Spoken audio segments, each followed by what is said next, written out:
आपने 1000, 5000 और 10,000 का बाइक रिव्यू जरूर सुना होगा, लेकिन मेरे सामने ये जो बाइक खड़ी है इसने अपने 1,00,000 किलोमीटर कंप्लीट कर लिए हैं। जी हाँ, सही सुना आपने, 1,00,000 किलोमीटर। मेरे साथ हैं आज आसिफ भाई, जिन्होंने इस पे 1,00,000 किलोमीटर कंप्लीट किए, और इनके साथ आज हम बात करेंगे और डिटेल में समझेंगे कितना खर्चा आया, इनका कैसा ओनरशिप एक्सपीरियंस है, इन्होंने अभी तक इसके ऊपर और क्या क्या चीज़ें लगाई हैं, नहीं लगाई, क्या यूज़फुल है, क्या यूज़फुल नहीं है। अगर एक बायर हो आप, तो आपके लिए बहुत इंपॉर्टेंट होने वाला है एक ये फैक्टर जानना कि अगर आपकी बाइक कभी 1,00,000 किलोमीटर क्रॉस करेगी तो वो कैसी परफॉर्म करेगी, कितना टोटल खर्चा आ सकता है उसमें, क्या क्या मेंटेनेंस आपको करना पड़ेगा। तो सारी चीज़ें डिटेल में बात करेंगे। वीडियो लंबी होने वाली है, चैनल को ज़रूर सब्सक्राइब कर लो। वीडियो अच्छी लगेगी तो लाइक ज़रूर करना, शेयर करना उन लोगों के साथ जो ये बाइक खरीदना चाहते हैं। चलो स्टार्ट करते हैं। तो आसिफ भाई, first of all thank you for coming on this video. तो आसिफ भाई, कुछ बताइए अपने बारे में, what you do, how many kilometers you have ridden on this bike as a solo and as a pillion. आपका डेली कम्यूट कितना होता है, आप करते क्या हो, और इतना कैसे कंप्लीट कर लिया, कितना साल हो गया बाइक को। सबसे पहले आपके बारे में बात करते हैं। मेरा बैकग्राउंड ऑटोमेशन फील्ड से है। ओके। और टाइम तो ज़्यादा मिलता नहीं, बट टाइम निकालना पड़ता है। वैसे देखा जाए तो डेली कम्यूट के लिए तो ये कंटिन्यू बाइक यूज़ करता हूँ मैं। हाँ। अराउंड 50 to 60 किलोमीटर डेली मेरा हो जाता है। 60 किलोमीटर ऑफिस के लिए? ऑफिस के लिए 40 किलोमीटर, हाँ। 10-15 किलोमीटर इधर ही आसपास में डेली कम्यूट। यस। और मैंने ये बाइक अक्टूबर 2021 में परचेस किया था। अक्टूबर 21 में। तो आपकी 4 साल कंप्लीट हुई। 4 साल। मेरी बाइक ये खड़ी है, ये भी अक्टूबर 21 की है। ओह बढ़िया। 4 साल 2 महीने 20 दिन हो गए। मेरा भी वैसे ही 4 साल 4 साल कंप्लीट हो गए। हाँ। मतलब 19 अक्टूबर 2021 को मैंने परचेस किया था। हाँ, मेरी 20 अक्टूबर की थी। अच्छा। एक दिन का 7 साल मिलते थे। तो तब से लेके अभी तक तो बाइक ने कभी बोलते ना निराशा बोलते, हाँ, वो किया नहीं अभी तक। अच्छा, आपने इस पे लॉन्ग राइड्स लगाई हैं? लॉन्ग राइड्स लगाई है। कहाँ की? अभी वैसे पर्सनली नहीं गया हूँ, बट मैं ऑफिस के काम से ही जाता हूँ। गया तो अभी तो देवास गया हूँ। हाँ। हैदराबाद गया हूँ। ओके। धारवाड़ गया हूँ। हाँ, बाइक से। तो तो सोलो गए हो कि सोलो तो पिलियन राइड करते हो आप इस पे? पिलियन राइड करता हूँ बाइक के साथ। बाइक के साथ आप Yes. करते हो राइड? लॉन्ग राइड्स की? लॉन्ग राइड तो नहीं ज़्यादा किया अभी, just hardly 300 kilometre one side. Short ride, मतलब आप वीकेंड राइड करते हो? यस। सो जो नेक्स्ट पॉइंट है वो हाईवे प्लस सिटी, तो ज्यादा कहाँ चली है बाइक? ये बाइक हाईवे पे ज्यादा चली है कि सिटी में चली है? सिटी में भी चली है और हाईवेज पे भी चली है। अगर आप परसेंटेज बोलो कि 100% में से कितने परसेंट सिटी में, कितने परसेंट हाईवे पे चली है? 50-50। 50%, मतलब बहुत मिक्स है। मिक्स राइड रहता है आपका। जो अगला क्वेश्चन है मेरा, वो आप किस तरह के राइडर हो? आप एग्रेसिव राइडर हो, आप नॉर्मल राइडर हो, मतलब एकदम स्लो चलते हो, स्लो पेस पे चलते हो, कि आजकल हम देखेंगे कि जैसे नए राइडर्स आते हैं ना कि बहुत रेव कर रहे हैं, भाग रहे हैं। अभी मैंने देखा आते वक्त एक R15 पे बंदा, वो समझ रहा है कि निंजा चला रहा है, वो निंजा चला रहा है। तो यस, आप किस तरह के राइडर हो? वैसे तो दोनों भी हो। हाँ। जब मूड बने वैसे उसको रफ भी चलाते हो और चलाना भी चलाते हो?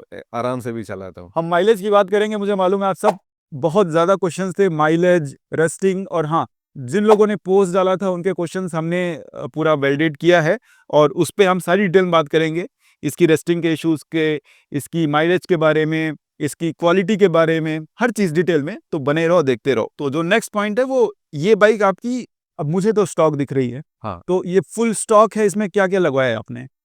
फुल स्टॉक ही है, बस मैंने फॉग लाइट अटैच किए, बैक रेस्ट वगैरह मैंने अटैच किया है वहाँ पे। बैक रेस्ट लगाया? बैक रेस्ट अटैच किया मैंने, और ये मैंने खुद से डिजाइन किया है कि आफ्टर मार्केट नहीं है, मतलब बोल नहीं सकते, मार्केट से नहीं लिया। हाँ, ये मैंने खुद से डिजाइन किया है इसको।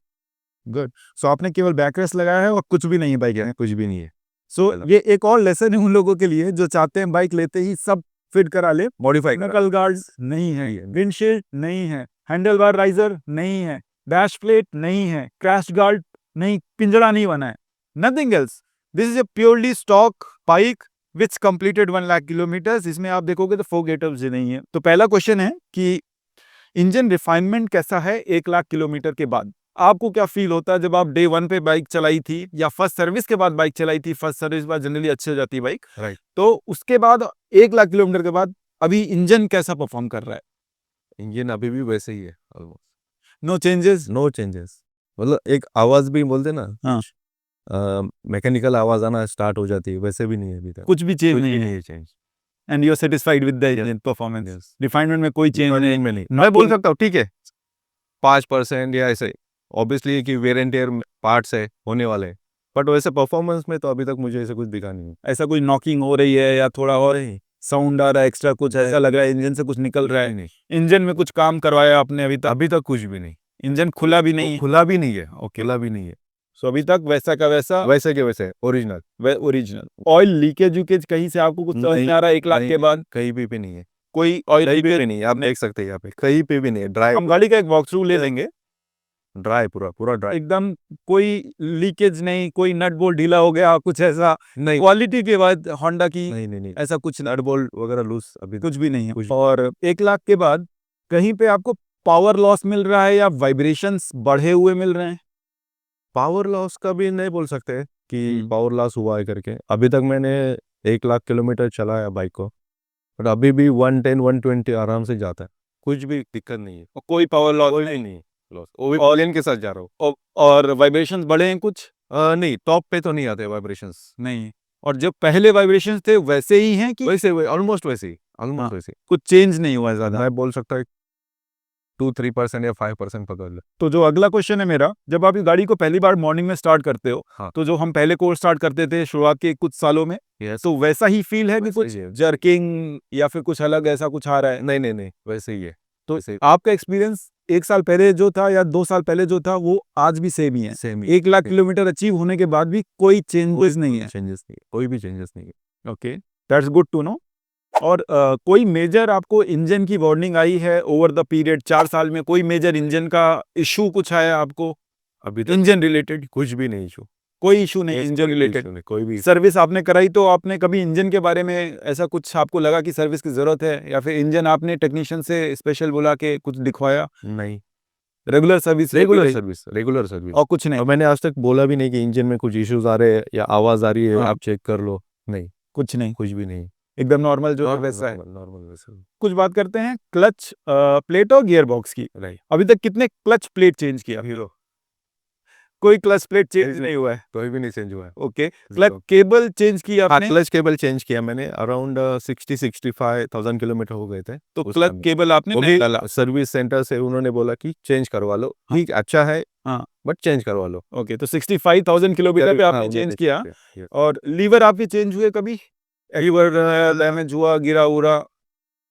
लीवर मेरे ख्याल से नहीं, जैसे ये बेंड हुआ है थोड़ा, हाँ, वो भी दूसरे बंदे की वजह से, बट ऐसा कुछ नहीं। ओके। और गियर बॉक्स में कुछ इश्यूज? नहीं, गियर में टॉल गियरिंग आपको सिटी में हमेशा प्रॉब्लम देती है, क्योंकि हमें भी क्या लगता है कि टॉल गियरिंग जब भी शहर में जाते हैं बार बार फ्रीक्वेंट गियर डाउन करना पड़ता है। अगर आप कंपेयर करो अगर अदर बाइक से Right, मीटियोर right, में, तो हाँ, उतना हाँ। लो एंड टॉक अच्छा नहीं है।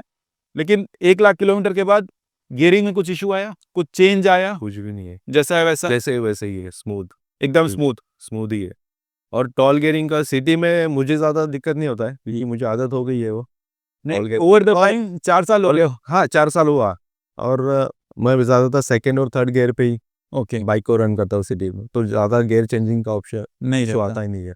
क्योंकि टॉल गियरिंग का फायदा क्या है कि हमको माइलेज अच्छा मिलता है माइलेज ओवरऑल। और टॉर्क अच्छा है, हाँ, टॉर्क बहुत बढ़िया है। बहुत बढ़िया। तो नेक्स्ट पॉइंट पे हम जो बात करेंगे वो है मेंटेनेंस एंड सर्विस। हाँ। ये सबसे इंपॉर्टेंट पॉइंट होने वाला है व्यूअर्स के लिए, क्योंकि क्या होता है कि इनको ये जरूरी होता है जानना कि कॉस्ट ऑफ ओनरशिप निकालने के लिए मेंटेनेंस और सर्विस पे कितना खर्चा करना पड़ रहा है। तो सबसे पहले आपने इसकी रेगुलर सर्विस कितनी फ्रीक्वेंसी पे कराई है? रेगुलरली सर्विस 5,000 किलोमीटर पे 5,000 पे आप रेगुलर कराते हो? कंपल्सरी। और एक रेगुलर सर्विस का आपने इसका क्या एक्सटेंडेड वारंटी या ऐसा कुछ लिया है? एक्सटेंडेड वारंटी मैंने परचेस करते हुए लिया था, तभी लिया था। तभी। और इसका वो लिया है कि आपने मेंटेनेंस एएमसी एएमसी लिया? एएमसी लिया है, मैं कंटिन्यू यूज करता हूँ। एएमसी आपने लिया है, तो आपको फायदा लगता है एएमसी का? हाँ, है फायदा, है है फायदा। फायदा है। और हर 5,000 किलोमीटर पे कितना कॉस्ट आता है इसका सर्विस? एएमसी में तो मुझे हार्डली 200-300 ही पे करना पड़ता है, मतलब कुछ जो कवर नहीं होता है, वॉशर्स है या कुछ छोटे एक्स्ट्रा, हम एयर फिल्टर लगवा रहे हैं जो उसमें कवर नहीं हो रहा, 2 कवर होते हैं, 2 नहीं होते, टोटल 4 है। ओके। और कुछ एक्स्ट्रा आपने इसमें मतलब आउट ऑफ द 5,000 किलोमीटर जो आप करते हो उसके ऊपर भी कुछ सर्विस कराई है कभी? नहीं ऐसा कुछ जरूरत पड़ी कि बाइक को ले जाना पड़ा सर्विस सेंटर में? नहीं नहीं अभी तक तो नहीं। कभी कहीं पे बंद भी नहीं गिरा है बाइक, कॉल करके बुलाना पड़ा है वो हमको। कुछ नहीं है, नहीं, तो कुछ कभी नहीं। करना नहीं पड़ा? नहीं नहीं नहीं कभी आपको road side assistant road use side करना पड़ा, अपने आप बंद पड़ गए, ऐसा कुछ नहीं? कहीं पे भी नहीं। ओके। और आप जैसे कि ये तो हो गया हमारा सर्विस रिलेटेड, ठीक है, तो मेंटेनेंस पॉइंट ऑफ व्यू बात करें तो कितनी मेंटेनेंस फ्रेंडली ये बाइक है? लो मेंटेनेंस है कि हाई मेंटेनेंस है? और आप क्या करते हो? अभी वैसे देखा जाए तो ये लो मेंटेनेंस बाइक ही, लो मेंटेनेंस बाइक है। ओके। रेगुलर सर्विस कराते रहो, हाँ। इसके अलावा कुछ नहीं। हाँ वेर एंड टियर पार्ट है, हाँ। वो आपके जैसे चेन पॉकेट है वगैरह, तो वो वो आप clean- पे डिपेंड है, और हमारा राइडिंग डिपेंड। आप क्या करते हो, मतलब अगर आप जैसे रेगुलर सर्विस के अलावा आप इस बाइक को कैसे ध्यान रखते हो? बस रेगुलरली वॉश करना टाइम टू टाइम, हाँ।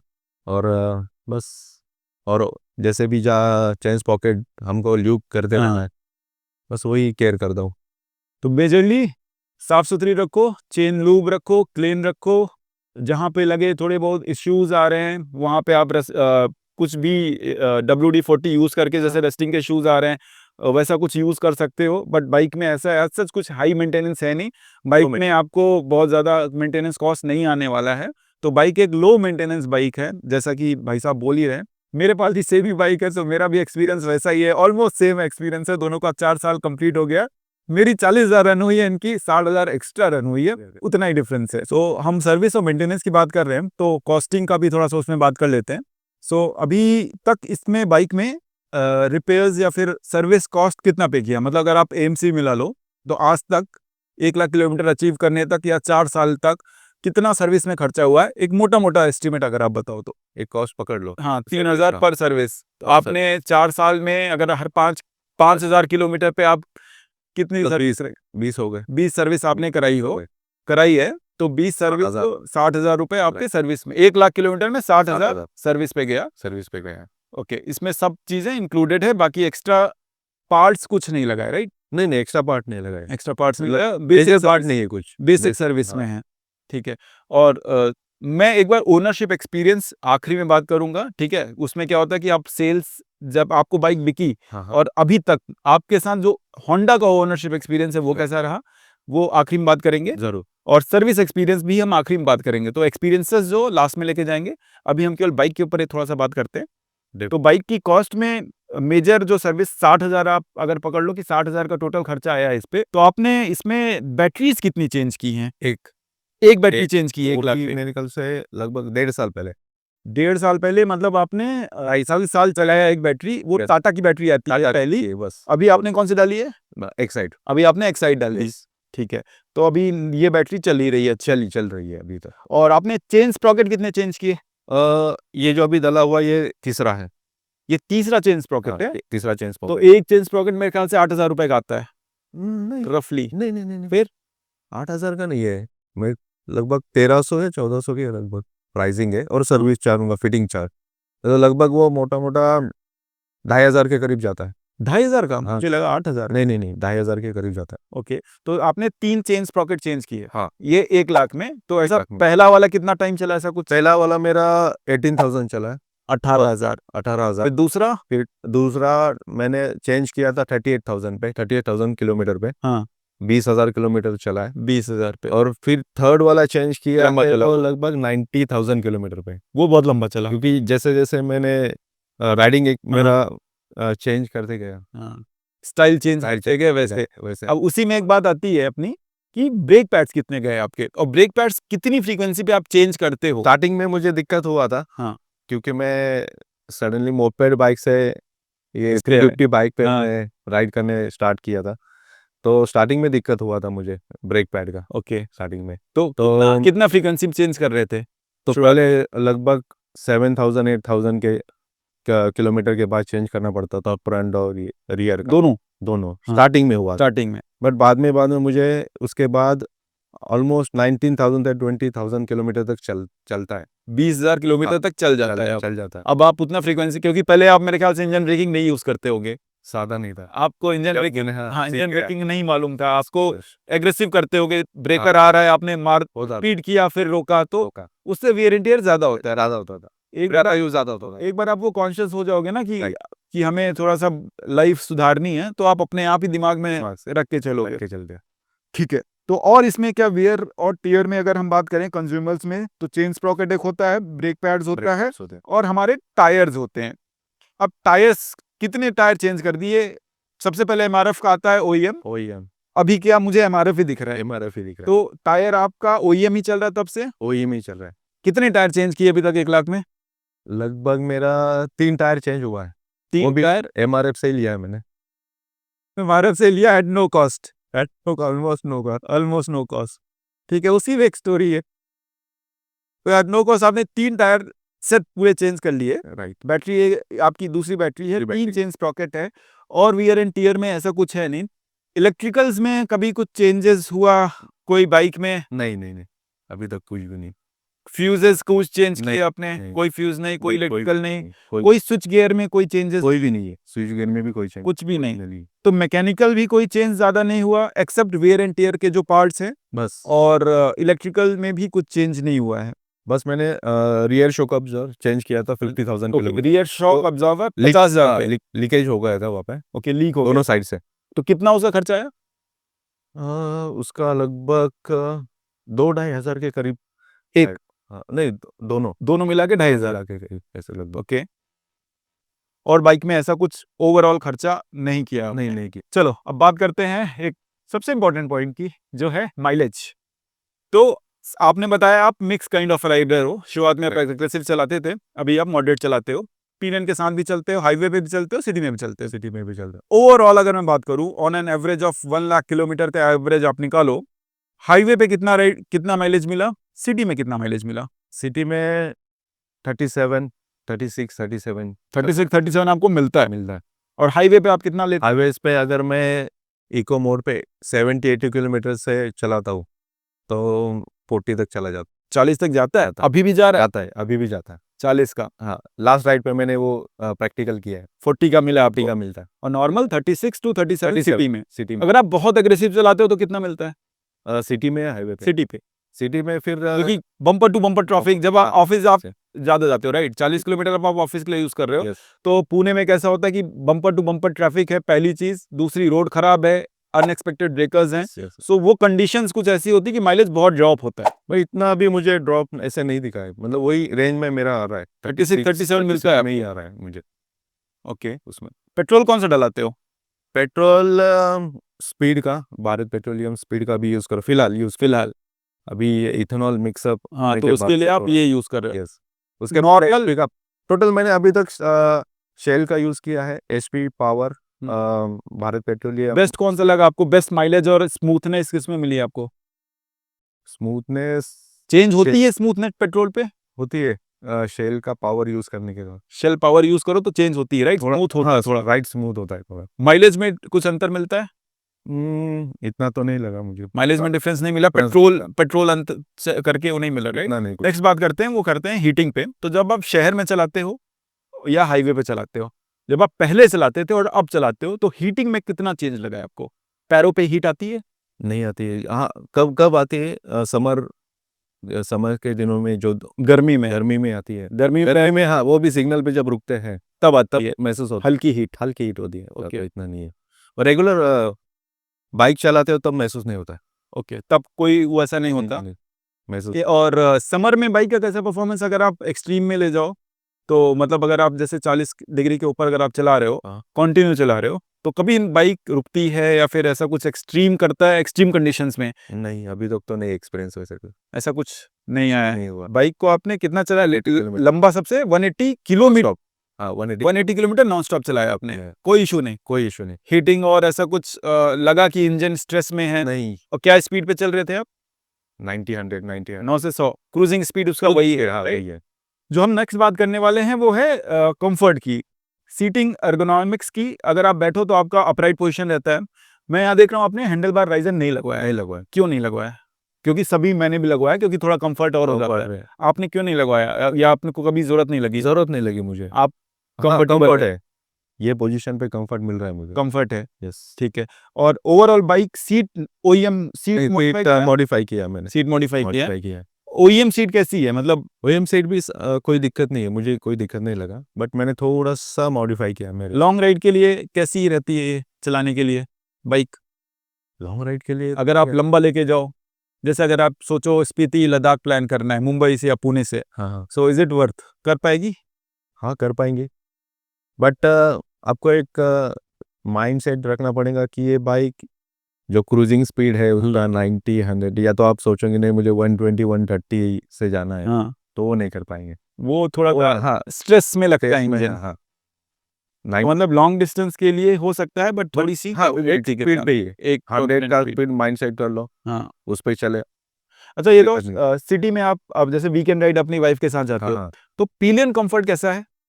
पिलियन कंफर्ट मैडम को ठीक लगता है शॉर्ट राइड्स पे? यस यस, कोई दिक्कत नहीं होता ऐसे कि उन्होंने कभी बोला लॉन्ग राइड पे चलते हैं इस पे? हाँ लॉन्ग राइड पे भी गए हम, वन साइड 250 से 300 किलोमीटर था, हाँ, वन एक साइड।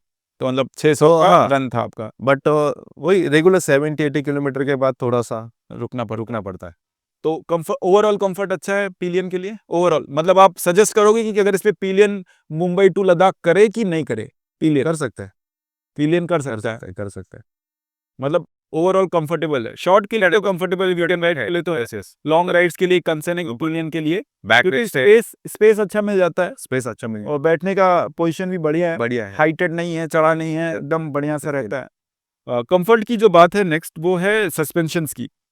सस्पेंशन आपको कैसा लगा? स्टिफ, कम स्टिफ, या फिर मॉडरेट, माइल्ड, कैसा है स्टार्टिंग सस्पेंशन? में जो ओईएम बाइक हमने जब परचेस लिए किया था हाँ, उस टाइम से, वो तो मुझे ऐसे सॉफ्ट ही लगा था, सॉफ्ट ही है ना? सॉफ्ट ही है। तो ब्रेकर्स पे प्रॉब्लम आती है? नहीं आती? नहीं नहीं इतना आती। कोई इशू? और एक्चुअली मैंने उसके बाद जस्ट मैंने शॉकअप का फ्रंट शॉकअप का ऑयल चेंज किया है, हाँ, बहुत ही सॉफ्ट लग रहा था बाद में, हाँ, मतलब लगभग मेरा 45-50,000 किलोमीटर के बाद हाँ, बहुत ही सॉफ्टनेस आ रहा था। तो मैंने मेरे ऑयल का जो ग्रेड होता है थोड़ा सा हार्ड वर्किंग हो, तो बस आपने रिजिड किया उसको, हाँ स्टिफ हाँ किया। रिपीट किया, स्टिप किया मैंने। तो इसके लिए किया कि हाईवेज पे क्या होता था, शॉप में कोई पैच आता है हल्का सा, तो बहुत ज़्यादा जम कर रहा था हाँ, उस पे। ओके, बट इस पे अब क्या हो रहा है कि जब पैच भी आता है ना, हाँ, तो वो एब्जॉर्ब करता है रजिस्ट कर ले। हाई स्पीड पे। हाँ, तो आपने ये सर्विस सेंटर से चेंज किया? नहीं बाहर से चेंज किया मैंने। बाहर से चेंज, ऑयल चेंज करवाया? यस बाकी इसका ग्राउंड क्लियरेंस कैसा है, आपको क्या लगता है? क्योंकि अभी हम जो पैच वो- करके आए वो तो बहुत गंदा पैच है ये। पैच, बट कोई दिक्कत तो नहीं है, कहीं भी ग्राउंड क्लियरेंस नहीं है, ऑफ रोड कर सकती है, कर सकते हैं, मतलब मतलब बनी रोड के लिए है। हाँ रोड के लिए लेकिन आपने इस पे ऑफ रोड किया है? किया है। पूना में तो ऑफ रोडिंग ही करते हैं। हम लोग रोड जाता है, फोन ऑफ रोड है। नहीं बट ऐसे कोई दिक्कत नहीं आया, ऑफ रोडिंग पे भी किया है। नेक्स्ट अगर मैं बात करूं विंड ब्लास्ट की, आपने भी कोई ओएम की जो आई है, ओएम की विंड ब्लास्ट नहीं, शीट, वो कुछ नहीं लगवाया यूज आपने? नहीं किया क्यों? पे, आपने ट्राई किया? नहीं ट्राई भी नहीं किया। ट्राई नहीं किया? नहीं। तो आपको हवा लगती है कि नहीं लगती है? कैसे आप करते हो मैनेज? लगती है बट कोई दिक्कत नहीं है, मुझे तो कोई तो दिक्कत बाइक ऐसा भागती है एक तरफ, ऐसा कुछ होता है कि अगर आप बहुत तेज विंड ब्लास्ट आ रहा है तो बाइक कंट्रोल नहीं हो रही, बाइक भाग रही है? नहीं नहीं नहीं ऐसा कुछ नहीं? नहीं नहीं। ब्रेक पैड आपने बताया जैसे कि आपने शुरुआत में चेंज किए थे करीबन 6 से 7 हज़ार हाँ। किलोमीटर, बाद में आपके 20,000 तक चलने लगे। चलने लगे। और ब्रेकिंग कैसी है इसकी? इनिशियल बाइट ग्रैब कैसा है वो ऑर्गेनिक ब्रेक पैड्स के? ब्रेकिंग कॉन्फिडेंस कितना है इस पे ब्रेकिंग अच्छा है बाइक का, आपको? ये मैंने एक्सपीरियंस किया था। मैं कराड़ से निकला हुआ था, सातारा के तरफ जा रहा था, तो नाइट राइड चल रहा था मेरा। तो एक बंदा, टू व्हीलर वाला ही बंदा सडनली मेरे लेन में आ गया था, तो और वहाँ पे मेरा 110 के करीब स्पीड था। तो उस टाइम में मैंने सडनली ब्रेकिंग किया है, गाड़ी टायर का बोलते हैं ना आवाज़ आता है घिसने का, हाँ। ब्रेकिंग के बाद थोड़ा भी आवाज़ नहीं आया, प्रॉपरली कंट्रोल हो गया था बाइक 110 पे। तो ब्रेकिंग कॉन्फिडेंस है? उसके बाद से तो ज़्यादा कॉन्फिडेंस आ गया मुझे ब्रेकिंग पे। ओके। हाँ अभी है थोड़ा, नेक्स्ट सर्विस में शायद ये डिस्क चेंज हो जाए, डिस्क किए जाने वाला है? उसका मिनिमम थिकनेस पे आ गया है वो, यस यस। मिनिमम थिकनेस पे दोनों भी। ओके, तो डिस्क अभी आपका हाँ। 1 लाख के बाद अब चेंज होने वाला है। यस 1 लाख किलोमीटर में वॉबल कितनी बार किया गाड़ी? लोग बहुत परेशान हैं आजकल की वॉबलिंग कर रही है, होता है। टायर का है, कौन सेट का इशू है, कितनी वॉबलिंग करती है? ये वॉबलिंग का इशू एक्चुअली जब हम न्यू बाइक लेते हैं तो दिक्कत नहीं आती है, हाँ, या तो फिर आप टायर चेंज करवाते हो, न्यू टायर आपने लगवा दिया और टायर को बैलेंसिंग करवा लिया, टायर बैलेंस, हाँ, तब दिक्कत नहीं आती है। बट जब आप 10,000 12,000 किलोमीटर के बाद ये आपको दिक्कत आती है वॉबलिंग का, मेरा एक्सपीरियंस। वॉबलिंग का इशू है बट ये बाद में आता है, न्यू टायर्स पे नहीं आता। न्यू पे नहीं है आपको फेस हुआ शुरुआत में? हुआ है उसको, वो कैसे गया बैलेंसिंग से? बैलेंसिंग और कौन सेट चेंज किया आपने? नहीं, कौन सेट नहीं नहीं चेंज किया। चेंज किया, ओके, टायर ही चेंज किया है, वही कंप्लीट दिया था। टायर चेंज करने पे वॉबलिंग गया। हाँ। बाकी स्टेबिलिटी कैसी है इसकी लंबे राइड के लिए? स्टेबिलिटी अच्छा है। 90-100 पे तो अच्छा है, अगर 120 के ऊपर जाओ तो 120 के ऊपर थोड़ा अनस्टेबल अनस्टेबल होता है फील, इंजन स्ट्रेस में लगता इंजन है। स्ट्रेस में लगता है। वो उतना बना ही नहीं है, ये लॉन्ग स्ट्रोक इंजन है, हाँ तब उस एक्सपेक्ट नहीं कर सकते हैं ओके, 120 130 पे, वो भी 350 पे। 350 हाँ। अब हम नेक्स्ट बात करते हैं, वो है इलेक्ट्रिकल्स पे। ठीक है, इलेक्ट्रिकल्स कभी धोखा दिए कोई इलेक्ट्रिकल ऐसा? और बाइक में ऐसा आपको क्या लगता है कि कुछ कमी है इलेक्ट्रिकल्स में, क्या और हो सकता था? फर्स्ट की इलेक्ट्रिकल में ऐसा कोई ब्रेकडाउन तो नहीं आया, हाँ, ब्रेकडाउन नहीं आया इलेक्ट्रिकल में। कभी कुछ नहीं आया? हाँ, वायरिंग इश्यूज कभी कुछ नहीं? कभी नहीं, लूज वायर, नहीं। फ्यूजेस चले गए, नहीं, कभी शॉर्ट सर्किट कुछ हुआ? कभी नहीं, अभी तक तो नहीं है कोई इशू नहीं आया। कोई इश्यूज। तो हेडलाइट की हम बात कर रहे थे, तो आपने ऑक्साइड लगाई है, जिसका हेडलाइट का थ्रो कैसा लगा आपको? Throw okay okay okay, yes, मुझे तो बहुत खराब लगा। मतलब वो ओके ओके का तो पहली चीज मुझे लगा। नाइट विजन है तो ठीक है। और रात में कैसा कॉन्फिडेंस देता है बाइक चलाने को? हाँ, फॉग लाइट light के के साथ साथ ही आता है कॉन्फिडेंस। मीटर कंसोल कैसा लगा? मीटर कंसोल में क्या इंप्रूवमेंट कर सकते थे कुछ और की? बस टर्न बाय टर्न नेविगेशन एक ही ऑप्शन की कमी, वो कमी है, राइट? टर्न बाई टर्न होना चाहिए था, होना Meteor में भी है, हाँ, इसमें भी कहीं ना कहीं देना चाहिए बाकी तो ऑलमोस्ट कवर कर लिया उन्होंने। हाँ, सारा कुछ। एनालॉग का मीटर और समथिंग, डिजिटल नहीं है बट इसमें कुछ कभी कुछ आपको चेंज 1 लाख किलोमीटर में कुछ ऐसा कुछ नहीं, आया चेंज? कुछ कुछ भी भी नहीं। नेक्स्ट जो हम बात करेंगे वो क्वालिटी की बात करेंगे। ये भी एक ऐसा क्वेश्चन था जो आप लोगों को बहुत ज्यादा इंटरेस्टिंग था कि रस्टिंग 1 लाख किलोमीटर 4 साल हो गया, कहीं रस्टिंग है? मेजर रस्टिंग है? नेचर रस्टिंग जॉइंट्स पे ही आ रहे हैं। जॉइंट्स पे हैं? हाँ, आते हैं जैसे कि यहाँ पे पोर्शंस पे आते हैं। जहाँ पे आपका वेल्ड्स है, हाँ, वेल से जहाँ पे आपका फ्रेम की वेल्डिंग होती है, हाँ वहाँ पे आते हैं मिलेगी। वो वहाँ पे quality। पेंट क्वालिटी भी कैसी लगी आपको? पेन क्वालिटी उतना अच्छा नहीं लगा क्योंकि उसके वजह से ही रस्ट ले रहा है वो। ओके, पेन क्वालिटी अच्छा होता तो रस्ट नहीं लेना और चाहिए। क्रोम की क्वालिटी कैसी है? क्रोम की क्वालिटी अच्छा है, क्रोम अच्छी है। क्रोम की कोई जैसे मैं देख पा रहा हूँ, मैं आपको एक गाड़ी का वॉकथ्रू दूंगा, तो ये जो पेंट निकला है 4 साल बाद, वो थोड़ा इनको क्वालिटी और इम्प्रूव हो सकती थी। ये क्या हुआ है? वो पेंट मैंने एक्चुअली ये किया था स्प्रे, तो वही जो रस्ट हुआ था। हाँ, अच्छा, इसमें रस्टिंग के लिए आपने हाँ पेंट किया था तो इसका ये हो गया था। ओके। बाकी क्रोम क्वालिटी ओवरऑल अगर आप देखो, सब फ्रेम तो मेरे ख्याल से ऐसा कुछ पेंट क्वालिटी खराब है नहीं ज़्यादा, हाँ, बट और अच्छी हो सकती थी। हो सकती थी, ज़्यादातर वेल्ड पे ही ज़्यादा वेल्डिंग पे ही थोड़े बहुत रेस्टिंग आपको मिलता है, लेकिन मेजर रेस्टिंग आप, क्योंकि हम रहते हैं पुणे में, राइट, तो हमारा मानसून का इतना ज़्यादा इफेक्ट है नहीं, हमारा कोस्टल का भी नहीं। जैसे गोवा में जो लोग हैं उनको रस्टिंग का ज़्यादा आता है इशू, क्योंकि हमारा एटमॉस्फेयर वैसा है, उनका वो ऐसा है, एटमॉस्फेयर तो हमारे यहाँ इतना रस्टिंग का इशू नहीं है। नहीं। Okay, so this is a side by side comparison of both the bikes. दोनों ने 4 साल कंप्लीट किया है। उस बाइक ने कंप्लीट किया है 1 लाख किलोमीटर, इस बाइक ने कंप्लीट किया है आपका 40,000 किलोमीटर, 60,000 पीछे है। बट द क्वालिटी मैन, कहीं पे भी आपको लगेगा नहीं कि आपको दिक्कत आ रही है। कुछ मैं क्वालिटी की बात बताऊं, देखो पेंट क्वालिटी 1 लाख किलोमीटर के बाद भी कहीं कुछ दिक्कत नहीं दिख रही है। एक जगह है कि हाँ, यहाँ पे जो सिंबल्स थे वो चले गए हैं यूज करते करते। यहाँ पे पेंट क्वालिटी आप देखोगे तो थोड़ी सी है खराब, जहाँ जहाँ पे जॉइंट्स है। यहाँ पे क्रोम की क्वालिटी और अच्छी हो सकती थी। यहाँ चाबी लगने से क्वालिटी खराब होती है, हमेशा की बात है। सस्पेंशन में कोई इशू नहीं दिख रहा है मुझे। बाकी अगर बाइक का वॉक अराउंड देखोगे तो ये शॉकर इन्होंने चेंज किया है, 3 सेट इसके चेंज कर लिए हैं, टायर चेंज किया है। बाकी आप बाइक में कोई दूसरी समस्या नहीं पाओगे। रिम गई गड्ढे में गई, लेकिन बेंड नहीं हुआ। बेंड नहीं हुआ, मेरा बेंड हुआ एक बार। हाँ क्या? हाँ, मैं नाइट राइड करके आ रहा था। अच्छा, हाँ आप आ रहे थे राइट, कन्याकुमारी राइड करके, राइट। और ये नावले ब्रिज के उतरते ही बहुत बड़ा गड्ढा था, पानी से भरा था। मेरी गाड़ी गई और खट्टे से दोनों बेंड हो गए थे। तो मैंने चेंज किया, नया लगा, 8,000 का आता है, 16,000 का खर्चा बढ़ा। बट बट सर वो था मेरे पास इंश्योरेंस, तो हाफ पैसा उसमें कवर हो गया, हाफ से ज़्यादा ही हो गया था। और अभी तक वो दिक्कत नहीं है मुझे। तो कहीं कहीं मुझे लगता है वो क्वालिटी में है इशू, बट वो सबके साथ नहीं होता। सबके साथ नहीं। कुछ लोगों के साथ होता है कि इनका रिम बेंड होता है, मेरा साथ हुआ है, जैसे आप लकी हो, मैं लकी नहीं हूँ। वही मैं लकी मानता हूँ हाँ, कि मेरे साथ एक बार हो चुका है, तो मैं थोड़ा सा कॉशियस रहता हूँ गड्ढों पे। अब जहाँ भी गड्ढा आता है मैं पहले स्लो कर लेता हूँ, देख के मुझे मालूम है किसी क्वालिटी रिम की थोड़ी सी और इम्प्रूव हो सकती थी। नेक्स्ट हम बात करते हैं सीरीज की। बाइक तो फुल्ली ओईएम वाली लग रही है मुझे, कुछ एक्सेसरीज दिख नहीं रही है, वो हमने पहले भी कवर किया। तो बेसिक एक्सेसरी अगर आपको लगवानी है तो एक ऑक्सलाइड बेसिक पहली चीज आप लगवा सकते हो, और बाकी कुछ भी लगाने की जरूरत नहीं। सीट मॉडिफाई करा लेना अगर आपको लगता है कि आपको कंफर्ट चाहिए ज्यादा, जैसे मेरी सीट अलग ही है, इनकी सीट अलग है, तो दोनों की सीट अपने तरीके से आप मॉडिफाई कराओगे तो आपको ज्यादा अच्छा रहेगा। बाकी इसमें कुछ भी एक्स्ट्रा नहीं लगा है, बेसिक ओईएम बाइक है। क्रैश गार्ड ले लो आप, नीचे का बैश प्लेट ले लो, ये जो प्रोटेक्टर है वो किसी काम का है नहीं, बट नहीं है, वो है, लगा है, किसी काम का नहीं है। क्यों दिया है वो ने दिया है नहीं पता है। अब हम बात करते हैं overall experience, ownership experience. Ownership cost आपको पहले ही मालूम पड़ गई कि क्या क्या कॉस्ट आती है। एक वीडियो मैंने पहले ही आपको बताया कि क्या कॉस्ट जाती है। ये बाइक आपने कितने में खरीदी?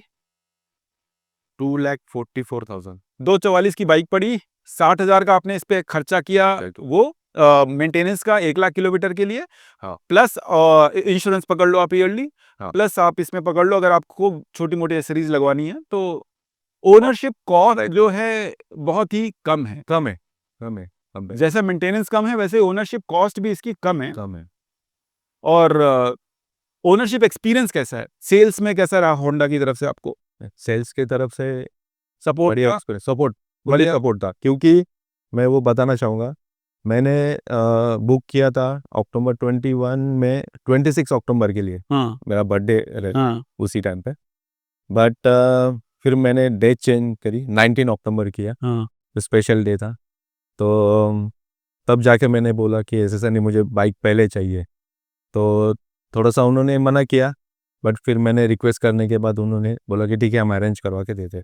ओके। और मेन बात थी कि पहले कलर मेरा ब्लैक कलर का, एक शाइन कलर आता है, हाँ हाँ हाँ ब्लैक कलर, हाँ। वो मैंने सिलेक्ट किया था। मैंने कलर भी चेंज किया, अच्छा, तो तो मैट पे आ सेल्स टीम ने सपोर्ट किया। फुल्ली सपोर्ट किया। सेल्स के और हार्डली मैंने बुक कब किया था, मुझे पता है 9 या 10 अक्टूबर में मैं गया था, बुक किया। अभी इसको बाइक मिल गई 10 दिन में। दे दिया उन्होंने उस टाइम में। और सेल्स के बाद जब हम सर्विस में ट्रांजिशन करते हैं कुछ दिन चलाने के बाद, तो सर्विस का एक्सपीरियंस कैसा था? सर्विस अभी तक सर्विस कहाँ कराते हो आप पुणे में? क्वार्टर में, क्वार्टर चौक पे ना? वहाँ क्वार्टर चौक रघु सर के पास। रघु सर के पास है, हम भी वही जाते हैं, स्टार्टिंग से वहीं पे। तो वहीं पे करा बंदे टेक्निकली बहुत स्ट्रांग है। हाँ, तो आप वहीं पे आप सर्विस करा रहे हो। और सर्विस एक्सपीरियंस में अगर मैं पार्ट्स की बात करूं, तो अगर सर्विस में आपको वैसे कोई पार्ट की जरूरत पड़ी नहीं, जरूरत पड़ी तो पार्ट्स अवेलेबिलिटी भी उनकी अच्छी है। हाँ। और मैं ये कहना चाहूँगा कि आप बाइक वहाँ पे दे दो सर्विस के लिए और आप चले जाओ, एक भरोसा बोलते हैं, ट्रस्ट है वहाँ पे। वो उन्होंने बोला है ना ये चेंज करना है, वो करवा के रहते हैं। ऐसा नहीं कि हाँ करवा दिया और बोल दिया नहीं किया, मतलब अंदर से ऐसा नहीं होता। वो ऐसा बोलते भी नहीं कि अगर नहीं करना है तो वो ये बोलेंगे नहीं कि करो करो करके, ये मेन बात है। हाँ, उनकी मुझे भी ये अच्छी लगती है कि अगर आप उनके पास गए करना है, वो फंक्शन करते क्यों करना है, एग्जैक्टली वो रीजन पूछ। आप भी पूछोगे ना, सर मुझे ब्रेक पैड चेंज कर दो, क्यों करना है, अभी चलेगा 2000 किलोमीटर, आराम से चलाओ। यस, तो उनका ये है ट्रस्ट है। Honda is equal to trust. लेकिन ये रघु सर की तरफ से भी मैं बोलता हूँ special thanks to Raghu sir. Yes कि भाई अगर आप देख रहे हो ये वीडियो तो हम इसीलिए आपके पास आते हैं क्योंकि हमें भरोसा है। यस। तो ओवरऑल बाइक की ओनरशिप कॉस्ट या फिर ओनरशिप एक्सपीरियंस और बाइक का जो हमारा सर्विस एक्सपीरियंस है, वो 1,00,000 किलोमीटर में आप तो कई बार सर्विस सेंटर गए। हाँ। कभी कुछ ऐसा मिला कि भाई अभी हम पुराने कस्टमर्स हो गए, नए को प्रेफरेंस दे रहे हैं, या फिर ऐसा कभी कुछ कभी नहीं। बाइक को जैसी प्रायोरिटी मिलनी चाहिए वैसी ये मिलती है, नया हो या पुराना। हाँ, पुराना होता है थोड़ा जान पहचान हो जाती है। हाँ, तो तब थोड़ा सा ऐसा नहीं कि नए को कम ध्यान दे रहे, वो कॉन्सेंट्रेट करे, या पुराने वाले को ऐसा नहीं करते। तो ओवरऑल खुश हो आप सर्विस से।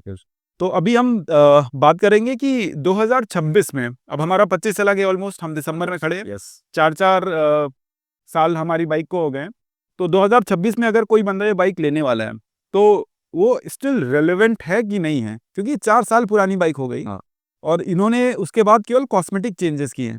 कोई चेंज इंजन में, इलेक्ट्रिकल में कहीं कोई चेंज नहीं किया, केवल कॉस्मेटिक पेंट ने चेंज किया, डिजाइन में चेंज किया, इसके अलावा उन्होंने ओवरऑल बाइक पे कोई चेंज नहीं किया। नई बाइक आई CB350, वो भी बुलेट की कॉपी की तरह निकाल दिया। हाँ। इंजन में थोड़ा चेंज है लेकिन बहुत ज्यादा अंतर नहीं बोलूंगा। इलेक्ट्रॉनिक्स में कोई चेंज नहीं है, ये चेंज नहीं है, लुक्स में पूरा चेंज है। लुक्स में चेंज है। तो 2026 में अगर कोई बाइक लेना चाहता है, ठीक है, तो उसके लिए ये बाइक कितनी सूटेबल है, पहली चीज। दूसरी चीज, अगर कोई बंदा 5 फुट 4 इंच से हाइट चालू होती है, 5'4", 5'5", 5'6", ठीक है, प्लस एज ग्रुप, हाँ। 20s वाले, 30s वाले, 40s वाले, 50s वाले, किनके लिए ये बाइक 2026 में होनी चाहिए? आपको क्या लगता है? सबसे पहले हाइट का बात करेंगे तो 5.5 तक के लिए ठीक है। 5.4 4-5 तक के लिए ठीक है, चलेगा? चलेगा आराम से, मतलब वो प्रॉपरली हैंडल कर पाएंगा। ओके। ट्रैफिक में हाँ या कहीं ऑफ रोडिंग में भी बोल सकते, थोड़ा बहुत प्रॉपर हैंडल कर सकता है वो बंदा। हाँ। और एक बार ये, हाँ, मैं आपको वो दिखाना चाहूंगा कि आपकी हाइट कितनी है? 5.7। 5'7". तो आप एक बार बैठो, 5'7" बैठो आप, तो देखो 5'7" में आपके पैर, हाँ, अभी ये थोड़ा सा मेरा पैंट ही ऐसा राइडिंग पैंट है, हाँ, तो 5'7" में आपके पैर पूरे है, हील टच, ऑलमोस्ट है, ऑलमोस्ट हील होता है। 5। नॉर्मल इसमें हो जाता है, पूरा टच हो जाता है। ओके, पूरा पैर टच है आपका 5'7" में। तो अगर आप 5'5" हो गए तो आपको थोड़ा सा मुश्किल होगी, 5'4" में भी थोड़ी मुश्किल होगी, उसके नीचे मत सोचो भाई, ठीक है, क्योंकि वेट इसका बहुत मैनेजेबल है। मेरी हाइट जैसे है 5'9.5" या 5'10" पकड़ूं मैं, तो मेरी आराम से, ये देखो खड़े होके भी मेरा ये इतनी गैप आराम से मिलता है, ठीक है, तो मुझे कोई दिक्कत नहीं आती। और काफी ज्यादा 5, अगर आप कोई बोले 6'1", 6'2" है तो भी कोई दिक्कत नहीं होगी। दिक्कत नहीं। ग्राउंड क्लियरेंस अच्छा है, बॉडी इसका वेट अच्छा है, मैन्युवर अच्छे से हो जाती है, वेट समझ नहीं आता जितना होना चाहिए।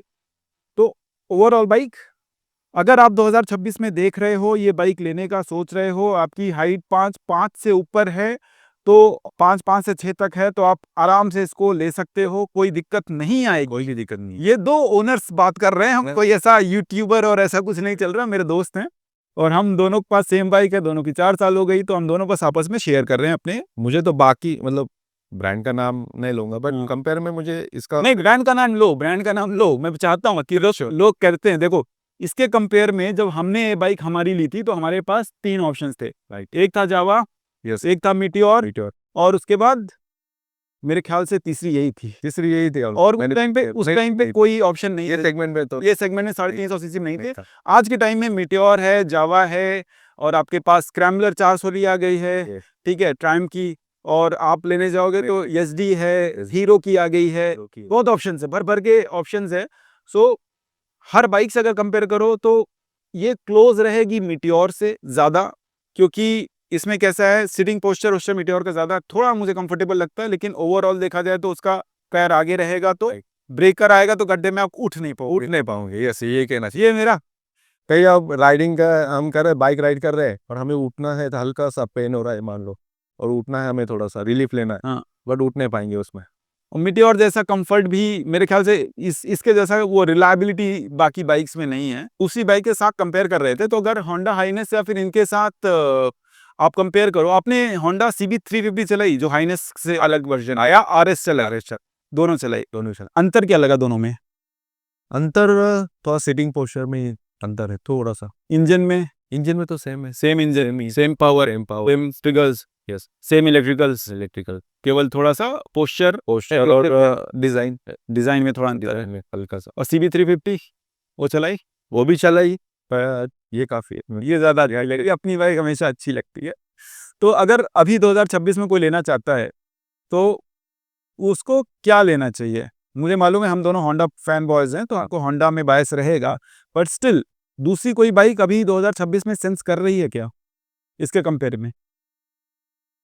ये तो कहना थोड़ा सा ये हो जाएगा ऊपर नीचे। तो अगर मैं आज आपको बोलूं कि 2.5 लाख देता हूं, जाओ आप एक बाइक लेके आओ अपने लिए, कौन सी बाइक लोगे? वापस यही लूंगा मैं। वापस लोगे? ले दोबारा से लोगे? दोबारा। ये इस बाइक की खासियत है कि एक बार अगर बाइक से लोगे, कहीं पे भी मतलब धोखा नहीं दिया अभी तक। हाँ, इसके लिए नहीं, ये खासियत है कि एक बार आप चला लोगे तो आप फिर कहीं दूसरी बाइक लेने नहीं जाओगे। आप आरी पे हाँ। चले जाओ, मीटियोर है, क्लासिक भी है, अलग अलग वर्जन है उसमें। सो हम लास्ट अपने सेक्शन में आ गए हैं वीडियो के। हम फाइनल वर्डिक्ट ले लेते हैं आसिफ भाई से। सो सबसे बड़ा पॉजिटिव क्या है 1 लाख किलोमीटर चलाने के बाद? पॉजिटिवनेस यही है कि बाइक का पावर, बाइक का कंफर्ट अभी तक वैसे ही है, कहीं पे भी मुझे ऐसा फील नहीं हुआ, चेंजेस नहीं? चेंजेस नहीं है। मतलब मैं हाईवेज पे अभी भी जाता हूँ तो मतलब स्ट्रगल नहीं करता है इंजन हमें, मतलब 1 लाख किलोमीटर के बाद भी 110 पे भी जाते हो या 120 पे ठीक है, बट 110 तक भी आप जाते हो तो ऐसा स्ट्रगलनेस कहीं पे भी नहीं है, स्मूथली चलता।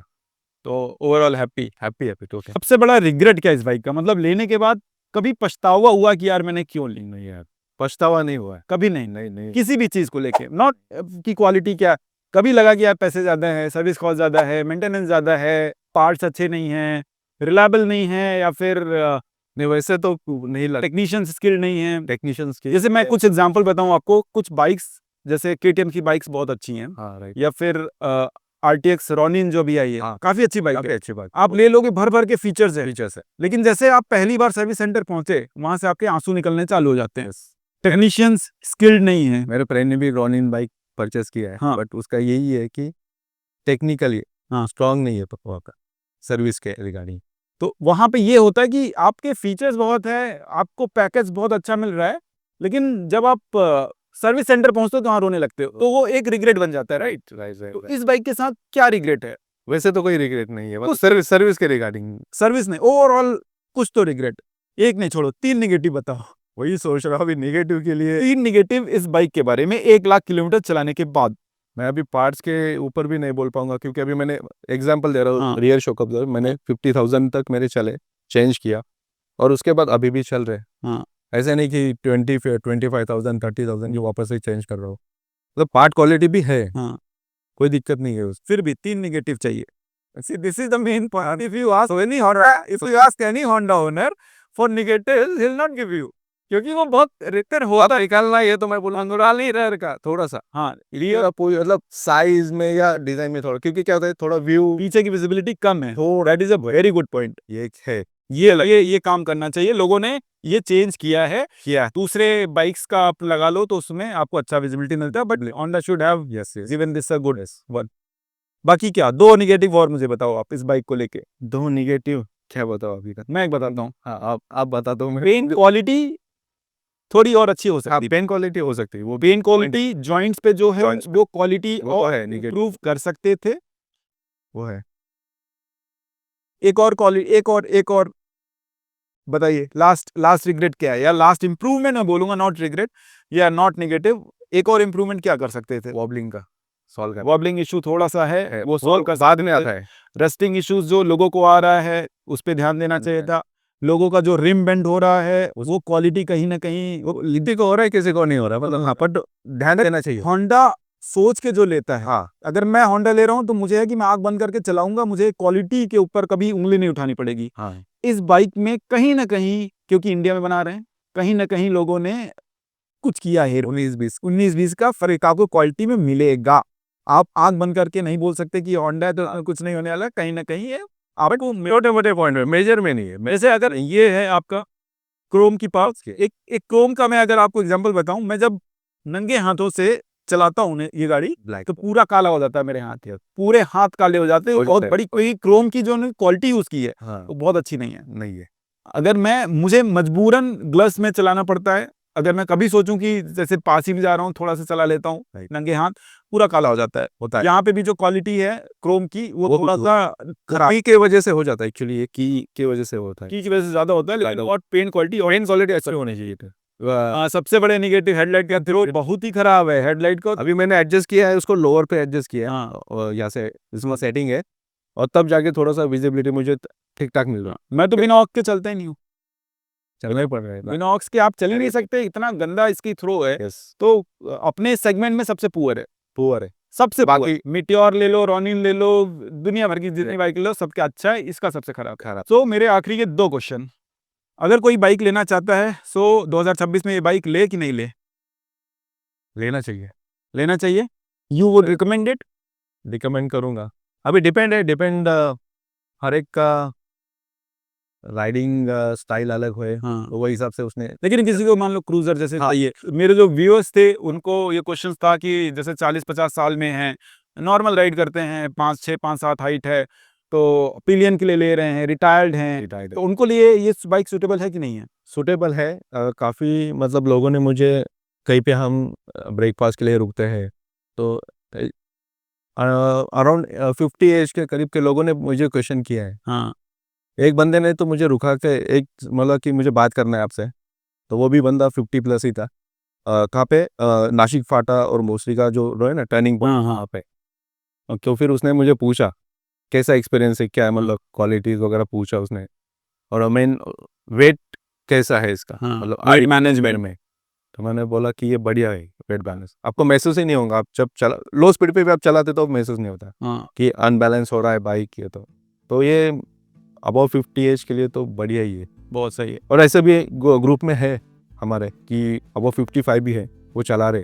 हालांकि बीच में उन्होंने मेरे ख्याल से लद्दाख का ट्रिप किया है।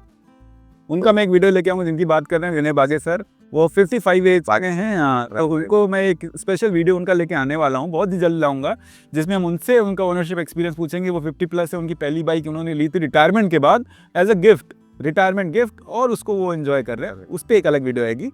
तो अगर final last question, 1 to 10 rating बोलूँ इसकी, 1 is the lowest, 10 is the highest, कितनी दोगे आप ओवरऑल हर चीज़ मिला के, sale, service, ownership, material, parts, build quality, electrical, electronics, mechanical, सब मिला के?